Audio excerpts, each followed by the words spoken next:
In this video, we'll go over the top 10 cards of the last decade, going over the best cards for each year in the past decade, starting with 2010. And at number 10, we have Globulb for the year 2010. Now, the only real competition with Globulb for the 2010s was Vanity's Emptiness, which is also an incredibly good card that's currently banned. But Globulb has consistently seen play pretty much every year since it came out, excluding the few years that it was forbidden. Globulb is a level 1 tuner that has the effect where you can special summon itself from the graveyard if you simply send the top card of your deck to the graveyard, but it can only use this effect once per duel.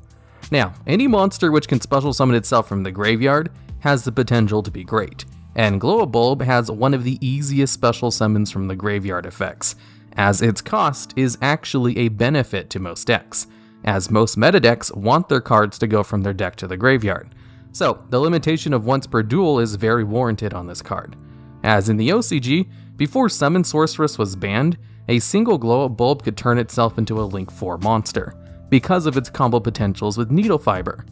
Basically, if the card has the tuner tag on it, that gives it an automatic boost over normal cards, as that gives you the potential to go into Synchro monsters, or use tuner support cards like Needle Fiber. And since Globulb is one of the more splashable tuners with one of the best effects, it still sees regular play 10 years after its introduction into the game, and was even considered good enough to be banned for a couple of years. And at number 9, we have Tour Guide from the Underworld, taking in the top spot for the year 2011. Tour Guide from the Underworld was such a heavily played card that it's one of the most expensive cards on the market in the game's history, which wasn't some kind of limited time or prize card. People were spending hundreds of dollars for a single copy of Tour Guide, because it was so good with the new X-Seeds monsters that came out, especially since it could pull Sangan directly from the deck. Now, what Tour Guide does is, when it's normal summoned, you can special summon a level 3 Fiend monster from your hand or deck, but its effects are negated, and it can't be used for a Synchro summon. And this effect is still good enough to this day, where Tour Guide from the Underworld is currently limited to 1 copy per deck, because cards that effortlessly allow you to special summon monsters from the deck are generally really strong, as that's one of the best effects in the game, especially when the cost for the special summon is just for this card to be normal summoned. Usually effects like these are tied to discards or some other really specific archetype thing. And Tour Guide allows you to pull any Fiend monster. It's not even restricted to one archetype.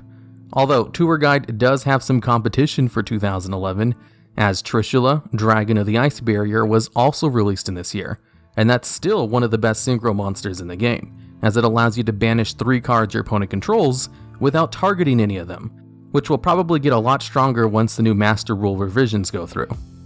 And at number 8, we have Shockmaster, taking the top spot for the year 2012.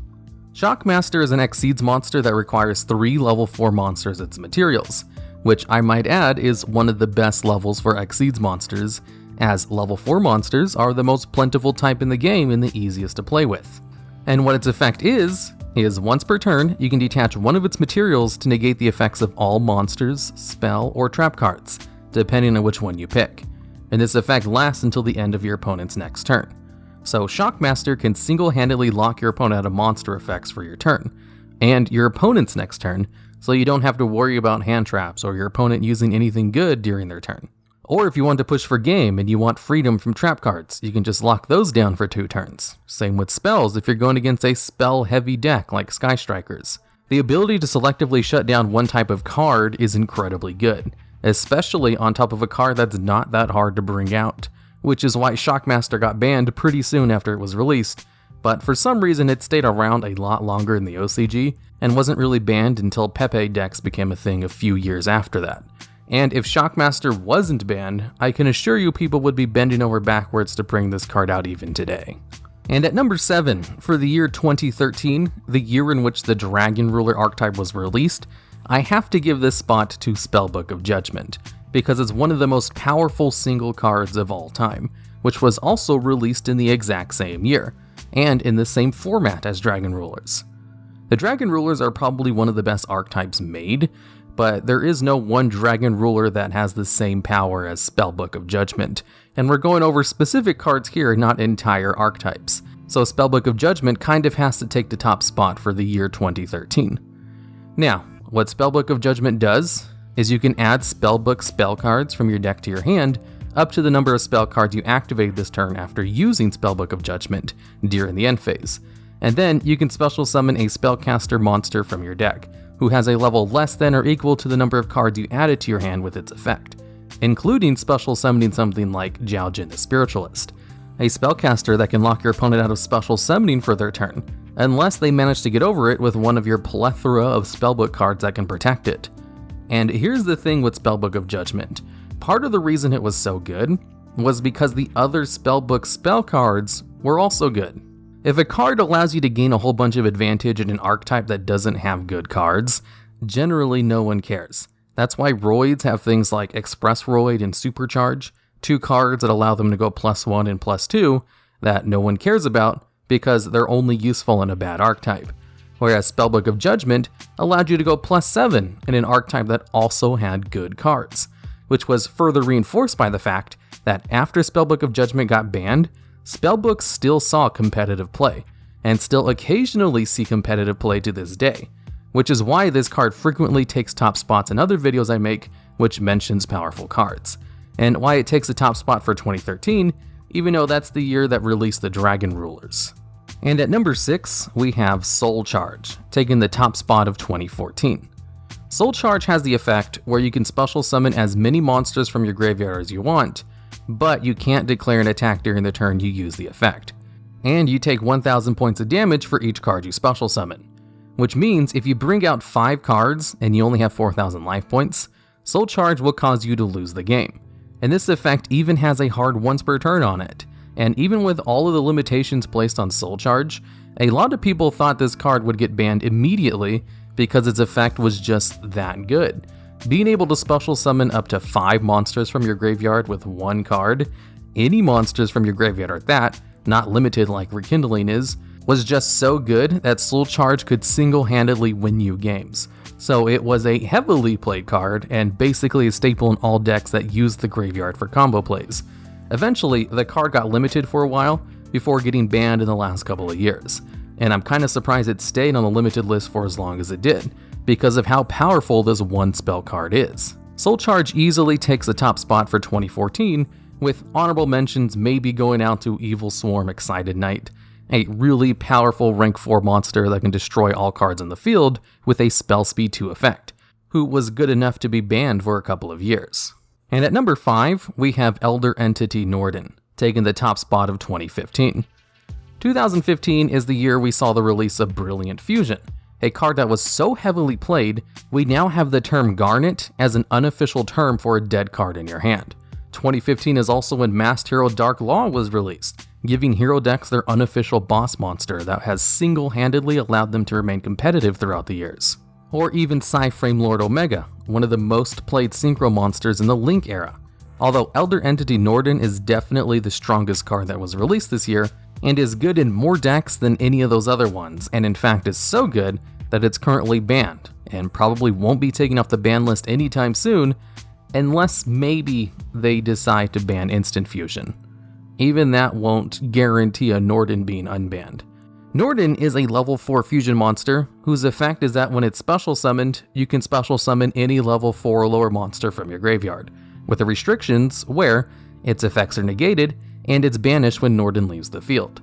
Now, what's interesting about Norden is that it can use this effect when it's just special summoned and not specifically fusion summoned. And Norden doesn't have the restrictions working where it can only be special summoned by a fusion summon. So you can recycle Norden from the graveyard with something like Refusion to use its effect to bring out cards over and over. A single instant fusion can bring Norden out of the extra deck, which will then allow Norden to bring any monster from the graveyard that's level 4 or lower, which can then allow you to go into basically any Link 2 monster, rank 4 Exceeds monster, or a level 8 or lower Synchro monster without using your normal summon, which is really good in pretty much any deck, and part of the reason why Norden is banned to this day. And at number 4, we have Twin Twisters, one of the most played cards in the game currently, taking the top spot in 2016. 2016 was a year a lot of really good generic support cards were released, as this is the same year we got Solemn Strike and Pot of Desires,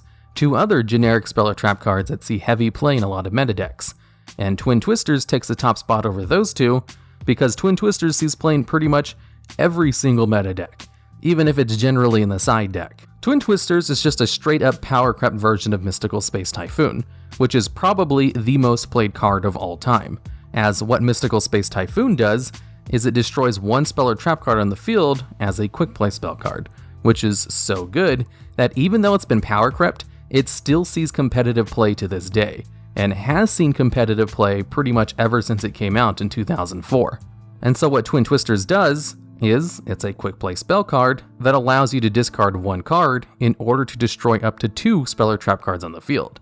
And since a lot of meta decks don't mind if their cards in their hand go into the graveyard, and in fact it benefits a lot of them, this downside isn't really a big deal, and allows them to clear out their opponent's problem floodgates or back row, and is pretty much an essential card to have in your side deck if your deck can be completely shut down by a single floodgate. So being one of the most heavily played cards in the game means this card easily takes a top spot for 2016,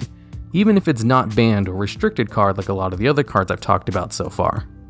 And at number 3, we have the year 2017, which is full of a lot of good and iconic cards. 2017 is when Link Monsters came out, and it's also the year in which Zodiacs were released, a tier 0 deck that was so splashable, it took 100% of top spots in a few events. It's also the same year that Masterpiece, the True Draco Slaying King was released, a card that has a spell speed 2 destruction effect and can become immune to 2/3 of the cards in the game, which was so good that it's currently banned. Firewall Dragon was also released in this year, a completely broken Link monster that caused Konami to restrict other cards just to try to rein it in, before they finally gave up and just banned the card itself for causing too many FTKs. And there's also Evenly Matched, a trap card that's so good that it kind of makes going second a viable strategy now, to the point where a lot of decks want to go second instead of first, for the first time in the game's history. And Evenly Matched is a big reason for this, because it can very effectively clear out your opponent's field. And even with all of these power cards being released in 2017, I kind of have to give the top spot to Ash Blossom and Joyous Spring, which is a hand trap that has the effect where you can discard this card from your hand to the graveyard in order to negate an effect which basically moves the card from the main deck somewhere else. If your opponent is trying to special summon a monster from the deck, add a card from their deck to their hand besides drawing it, or send cards from their deck to the graveyard, then Ash Blossom can negate that effect. And since one of the requirements for a deck to be competitive basically is to move cards from their deck to their hand, field, or graveyard, Ash Blossom is almost always live when it's in your hand, and is the most heavily played hand trap in the game, and is one of the top 5 most played cards in the game, only beaten out by Twin Twisters, the number 1 spot from 2016. So the second most played card in the game kind of has to beat out all these other juggernauts from the same year, even if it's technically not as overpowered as some of them, because Ash Blossom was kind of game-changing in the start of the hand trap era. So, talking about best cards of the last decade, Ash Blossom has to make this list. And at number 2, we have Borrelsword Dragon, taking the top spot of 2018.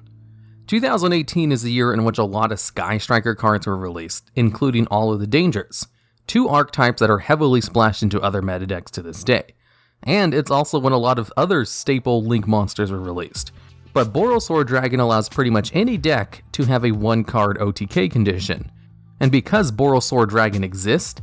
it allows a lot of decks that wouldn't be viable to all of a sudden become viable because they can always push for game by just going into a Borrelsword Dragon. Because what Borrelsword Dragon does is when it declares an attack, it can increase its attack by half the attack of the monster it's attacking. And also it cuts that monster's attack in half. And both of these effects last until the end phase. So with a baseline attack of 3000, this card can beat over pretty much any monster that's not immune to monster effects. It also has another spell speed 2 effect, where it can change a monster on the field to defense position in order to allow this card to attack twice, which is an incredibly easy condition to fulfill for a monster to attack 2 times, on a monster that has a baseline attack of 3000. That can also increase its attack with its other effect. So if you use its effect to increase its attack, you can then use its effect to attack twice with that new increased attack, which is what allows this one card to basically win you the game on its own.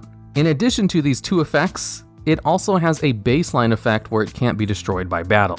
So if you bring this card out with IP Masquerena, you can have a nearly indestructible Borrelsword Dragon that can't be destroyed by battle or card effects, which is a nice little bonus. But the good thing about Borrelsword is just its attacking capabilities, and since its materials to be brought out are pretty generic, just 3+ effect monsters, it's not the easiest monster to go into, but it's supposed to be a big monster to work up to, and if you can bring out this boss monster, then it can allow pretty much any deck to win in one turn through just its pure versatility of being able to attack over anything and doing it twice. And at number 1, for the top spot in 2019, I have to give it to Nibiru, the Primal being. 2019 saw the release of overpowered cards like Guard Dragon Argapane, a card that allows you to special summon dragon-type monsters straight from your extra deck for a super easy condition, and also the heavily played staple card Pot of Extravagance, and even Dingirsu, a card that allowed Orcus decks to become a powerhouse in the meta. But Nibiru is such a good hand trap that even though it was released recently, it has immediately shot up to be one of the top 5 most played cards in the game, and will probably continue to see tons of play going into the future, because what Nibiru does is, if your opponent summons 5 or more monsters during this turn, you can activate this effect from your hand during the main phase in order to tribute all of your opponent's monsters, to then special summon this card from your hand and special summon a token to your opponent's side of the field, whose attack and defense will become equal to the combined attack and defense of all of the tributed monsters. And since most combo heavy decks easily summon more than 5 monsters per turn, you can just keep this card in your hand and wait for your opponent to be in the middle of their combo where it's irrecoverable, and then just slap it down on top of them to get rid of their entire field and give them a useless token. And since Nibiru is so difficult to counter, as it activates its effect in the hand instead of in the graveyard, so it can't be countered with things like Called by the Grave, like most of the other hand traps can, it's kind of making people afraid to summon too many monsters during their turn, because there's lots of decks that can't recover from a single Nibiru wiping their field. And that's why Nibiru is the top card of 2019, but I'm not sure that's the best card on this list. If I were to say which of all of these cards on this list was the best one, comparing the number 1 card from each year of the decade, I'm not really sure which one I would pick as the number 1, since a lot of these cards are on this list for different reasons. In terms of the most broken card, Spellbook of Judgment would definitely win, but on terms of the most useful card, then Twin Twisters wins, since it's the most played card in the game. But regardless of that, I hope you enjoyed this little showcase of some of the best cards from the past 10 years of Yu-Gi-Oh! Okay, and that's the list. If you enjoyed the video, make sure to subscribe to see more, as only 27% of people who watch these videos are actually subscribed to the channel. And if you have any more ideas for videos similar to this one, I'd love to hear about them down in the comments.